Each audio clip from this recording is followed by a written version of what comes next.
Novel Dua Bunga Setangkai karya Cawica, episode 49, jadwal check up. Insa mengedarkan pandangan kepada sekelilingnya. Banyak orang berlalu lalang dengan berbagai ekspresi.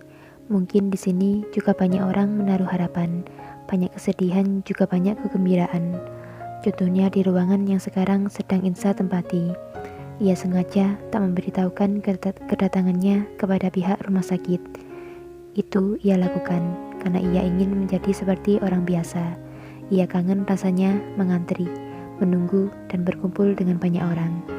Insa memandang sekitarnya. Banyak pasangan muda sampai terlihat sudah mulai menua. Mereka semua gembira menunggu nomor antrian dipanggil dan mengetahui kondisi dari yang mereka nantikan.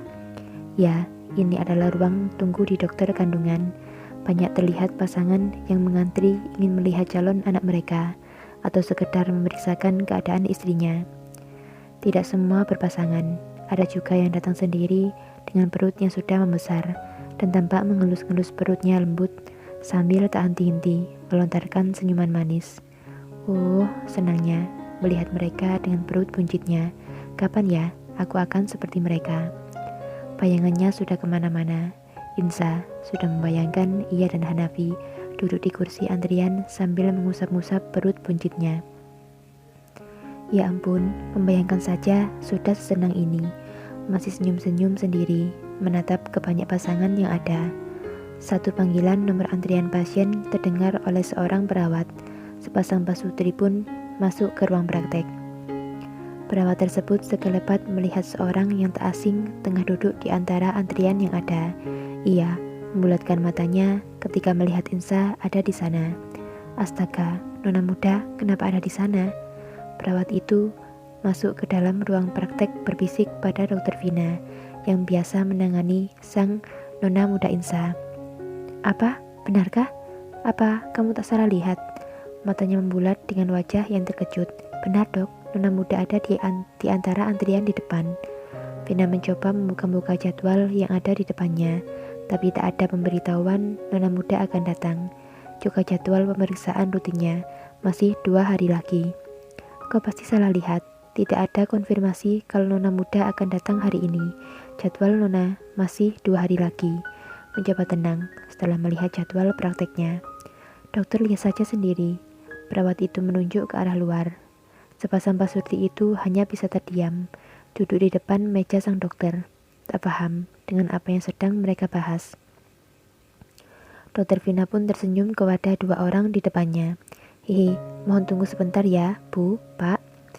2 orang itu pun hanya mengangguk paham, dengan wajah yang kebingungan. Dokter Vina segera beranjak mengintip di jendela ruang prakteknya, yang terdapat tirai bambu yang dapat ditarik untuk membukanya. Ia menarik tali yang ada di ujung tirai itu, lalu mengedarkan pandangan pada antrian di depan ruangannya. Ia melihat Insa tengah duduk, lalu sedetik kemudian menghadap tepat pada jendela itu. Dokter Vina terbelalak. Haduh, benar, itu nona muda. Segera mengedarkan pandangan lagi mencari sosok tuan mudanya di mana, tapi sama sekali tidak ia temukan. Ia melihat lagi pada Insa. Sekarang Insa sudah tersenyum dan melambaikan tangan padanya. Dengan secepat kilat, Vina pun juga melambaikan padanya. Lalu tersenyum seketika yang terlihat dipaksakan. Benar kan, itu nona muda? Perawat di sebelahnya berkata. Setelah 2 orang pasien ini, cari dokter pengganti untuk menggantikanku dan bawa nona muda ke ruanganku sekarang. Perawat itu pun tanpa menjawab, langsung keluar dan menghampiri Insa, memintanya untuk menunggu di ruang dokter Vina, karena sebentar lagi sang dokter akan memeriksanya. Perawat itu kembali masuk ke dalam ruangan dan berbisik pada dokter. Aku sudah mencoba membujuk nona muda, tapi beliau tetap bersikukuh ingin mengantri di sana. Vina terdiam dengan ekspresi wajah kebingungan. Cobaan apa lagi ini? Baru saja gajiku naik bulan kemarin. Sepertinya akan kena potong lagi bulan ini. Oh Tuhan, sungguh aku tak mau lagi berurusan dengan dokter Arya. Memang sudah 6 bulan berjalan. Insa dan Hanafi selalu check up kandungan ke rumah sakit bersama dokter Vina. Mereka menjalani program kehamilan. Sebenarnya Insa menolak untuk melakukan pemeriksaan rutin itu yang mengharuskan minum vitamin setiap harinya. Tapi Hanafi berusaha untuk membujuknya, berharap Insa bisa segera hamil dan meneruskan keturunannya. Setiap bulan pun Insa selalu periksa didampingi oleh Hanafi. Pihak rumah sakit sudah memberikan jadwal khusus untuk tuan dan nona muda. Jadwal dengan fasilitas VVIP dan penanganan khusus dan tentunya tidak perlu mengantri seperti sekarang. Hari ini kebetulan Hanafi sedang mengunjungi kantor anak cabang di kota D. Sebenarnya, jadwal check up Insa sudah dituliskan 2 hari lagi, tapi Insa datang hari ini sendirian. Ia pun tak memberitahu pada Hanafi perihal dirinya yang akan menemui Dr. Vina. Ia juga tak mengkonfirmasi kedatangannya pada pihak rumah sakit. Ia sengaja melakukannya karena ia rindu sekali bisa mengantri bersama banyak orang seperti sekarang. Yang sudah lama, kebiasaan itu hilang dari dirinya. Semenjak menjadi istri Hanafi, ia selalu didahulukan dalam hal apapun. Tidak ada istilah mengantri lagi di hidupnya. Semua fasilitas yang ia dapatkan juga selalu yang terbaik dan super mewah. Insa pun telah selesai melakukan pemeriksaan bersama Dr. Vina, masih dengan keinginan awalnya, mengantri seperti pasien yang lain dan Insa mendapat urutan yang terakhir di sana. Antrian hari ini pun tak seperti biasanya, karena hari ini pemeriksaan yang dilakukan Dr. Vina lebih cepat dan tergesa-gesa. Karena Vina tak ingin Dr. Arya mengetahui perihal nona muda yang sedang mengantri di jadwal prakteknya. Bisa-bisa ia tak mendapatkan gajinya bulan ini. Padahal tanpa sepengetahuan Vina, sekarang Dr. Arya tengah bersantai di apartemen miliknya, karena hari ini adalah jadwal libur Dr. Arya. Insa pun keluar dari rumah sakit, hendak pulang dengan naik taksi yang sudah dipesannya.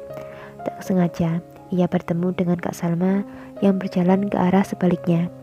Insa, Kak Salma, nampak heran karena melihat mata yang sudah sembab dan memerah. Sedang apa kau di sini? Kak Salma sendiri sedang apa? Ayah baru saja dipindah ke ruangan.